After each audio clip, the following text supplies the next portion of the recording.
Most people don't like cars, can't drive them, and don't really care about the driving experience.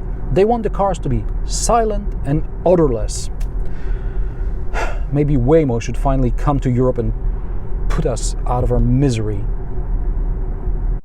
This is the Kia EV4, but if I told you right now it was a BMW 1 Series, you'd probably believe it with enough blur in the background. The modern shape and the color, similar to Portimao blue, scream BMW. And now things get complicated, because in terms of size, performance and price, Kia's compact EV competes with, well, which models exactly? In this review, I'll try to answer that question, and along the way I'll also tell you if the Kia EV4 is worth considering. So, let's get cracking on! Wait, do EVs crack or do they just buzz? Let's buzz along then, shall we?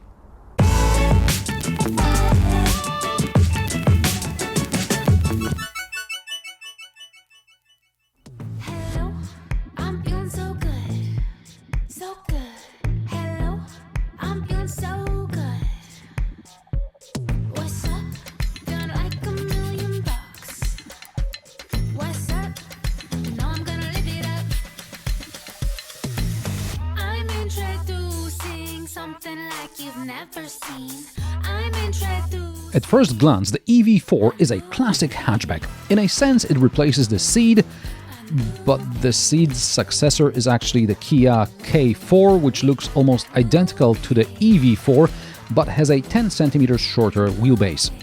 The EV4 has a 282 cm wheelbase, which is more than the Kia Optima. And here we come to the second body style, the fastback, which in a sense is a replacement for the Optima, but actually it's more of a K4 sedan. This gets complicated, so let's just focus on the EV4. In the launch presentation, Kia states the EV4 is better than the VW ID3, Cupra Born, Peugeot E308, and the Opel Astra E. And indeed, the Kia is larger than these models and offers a longer range. However, the presentation conveniently omits compact EVs like the MG4 or the Renault Megane E-Tech. The EV4 may be larger than these two, but they offer better range.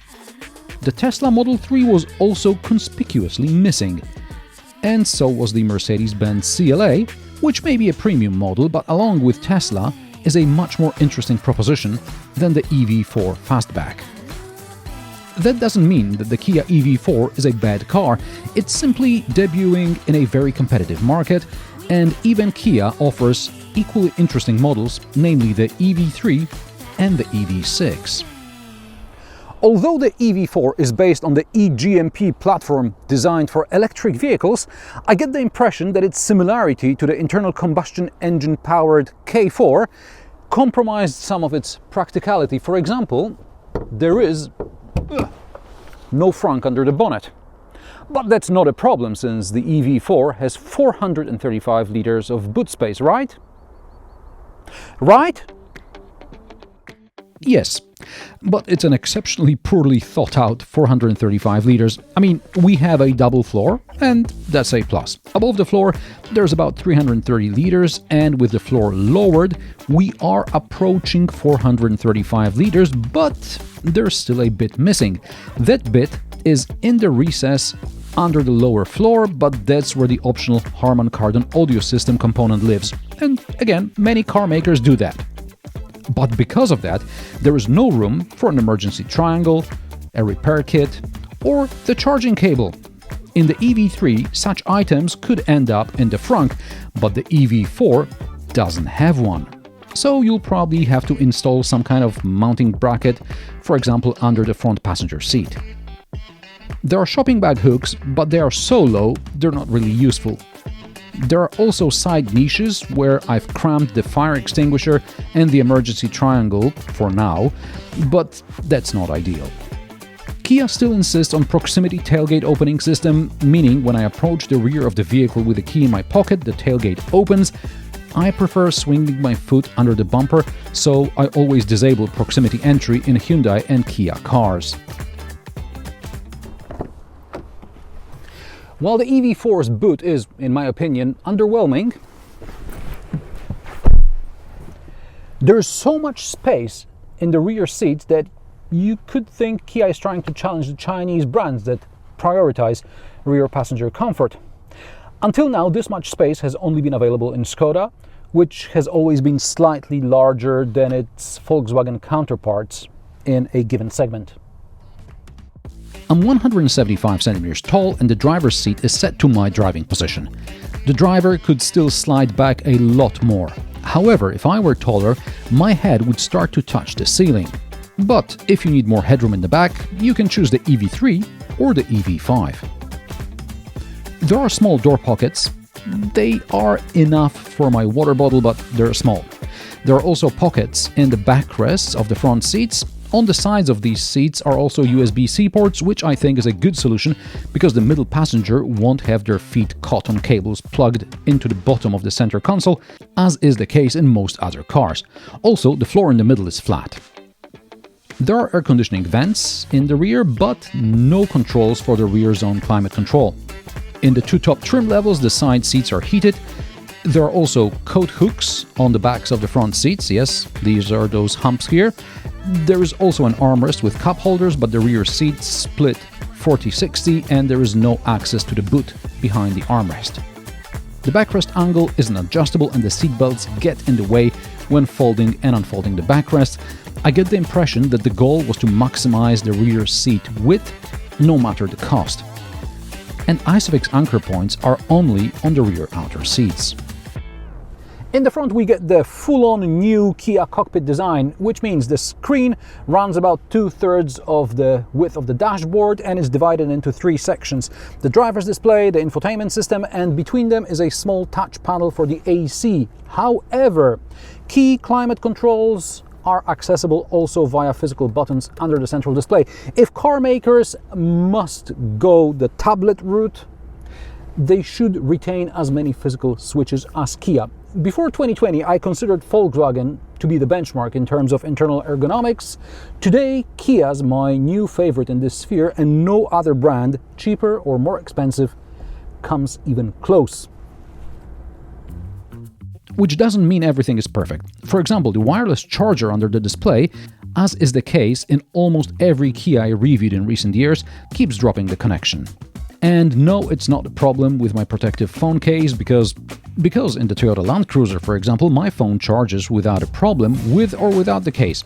Besides, I tried removing the case and it doesn't seem to change anything. Other than that, the cockpit layout is almost identical to that in the Kia EV3. There's an open cubby on the console, followed by a small storage compartment under the armrest. Below the console, behind the charger, are cup holders and another open space.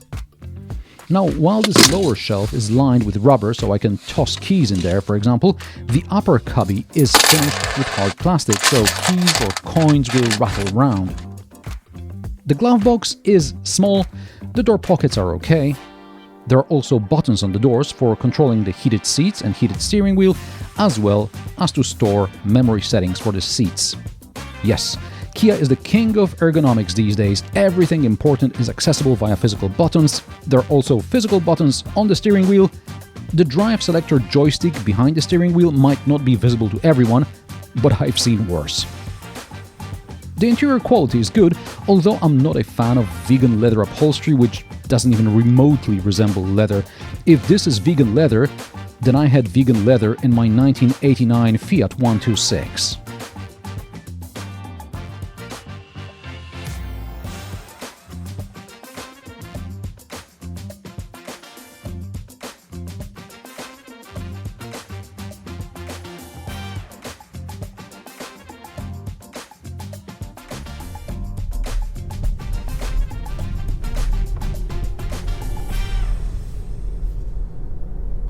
At launch, the EV4 is available with two battery options, 58 and 81 kilowatt hours. This is a lithium-ion battery. Regardless of battery capacity, the EV4 has 204 horsepower and 283 Nm of torque, and it's a front-wheel drive car. Eventually, a hot hatch with all-wheel drive and likely higher power output will also be released. Something like the Kia EV6 GT.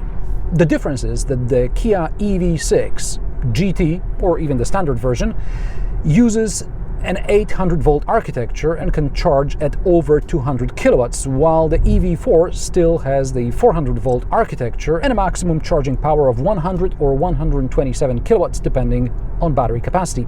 This means charging from 10 to 80% still takes about half an hour. At least the charging curve is flat. But maybe the 400-volt architecture and low charging power affect the price? Well, keep on watching. This test car has the larger traction battery. The promised 0 to 100 km/h time is 7.7 seconds for the base model on 17-inch rims, but the GT line with 19-inch wheels should be a tenth of a second slower, and the version with the smaller battery is even faster because it's lighter. Anyway, I checked the acceleration, and in sport mode I got 7.7 seconds, and in normal mode I got 7.6 seconds, with 19-inch rims. Energy consumption and range are a sensitive topic when it comes to electric cars, as much depends on the weather. Sure, ICE cars are also less efficient in low temperatures, but we're usually talking about temperatures well below freezing point, not moderate autumn weather like I'm experiencing during my week with the EV4. During the day it's 10-12 degrees Celsius, and in the morning it's just above freezing, something I wouldn't even pay attention to in a petrol-powered car. Meanwhile, for an electric car, it's a challenge. Instead of 15-16 kilowatt-hours per 100 kilometers in the combined cycle, consumption reaches 18-19 kilowatt-hours. This means that instead of the promised range of around 600 kilometers, depending on the rim size and the trim level, the EV4 will only cover a mere 400-something kilometers. And that's before we hit the expressway. The colder it gets and the faster I drive, the more the range drops. Of course, this is still a lot better than a few years ago, when in order to drive 425 kilometers without charging stops, I had to drive the Kia e-Niro at around 70 kilometers per hour. Today, I'd be doing 100-110 on the expressway and probably make it without a charge stop as well. And, at least now, there are charging stations along my way, as well as at my destination. Enough about electric powertrain, let's talk about comfort and the driving experience and driver aid features. The Kia EV4, even on 19-inch rims, is an exceptionally comfortable car. I remember how 10 or 15 years ago most Korean cars would bottom out over bumps. Today, this Kia handles any imperfections in the road with a pleasant thump we associate with premium cars. I should add that the EV4 weighs 1900 kilograms, which, while not really noticeable, isn't ideal. Remember the Citroën C6? It weighed less than this Kia EV4. In any case, the comfort is excellent, and so is the soundproofing. The driving experience, however, is lackluster. I realized the Kia EV4 is a compact hatchback, but after completing my test route, I wasn't really interested in driving the EV4 anywhere else. Perhaps the GT version will be a bit more exciting, but my expectations are low. I'm yet to find an EV other than the Porsche Taycan or the discontinued Jaguar I-Pace that makes me feel anything more than sleepy behind the wheel. From this perspective, I'm not surprised that lawmakers are forcing car manufacturers to install more and more assistance and safety systems. Instead of packing all this electronics, perhaps it'd be better to design cars that we focus on driving rather than focus on screens. Just an idea. But I know all this is wishful thinking, because most people don't like cars, can't drive them, and don't really care about the driving experience. They want the cars to be silent and odorless. Maybe Waymo should finally come to Europe and put us out of our misery.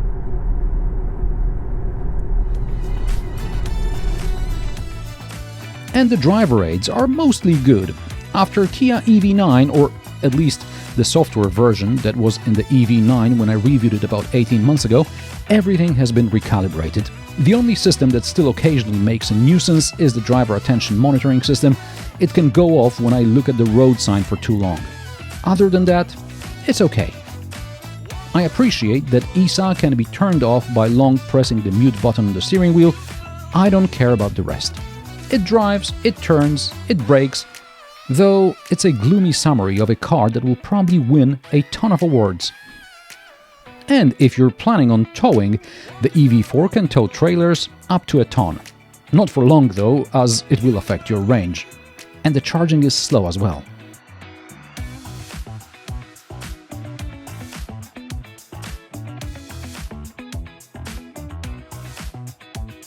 And now here comes a kick in the crotch, though I'm not sure who is going to hurt more, Kia or you. Prices of the Kia EV4 start at €37,590. MG4 starts at €35,000. Renault Megane E-Tech starts at €41,000 but offers better performance.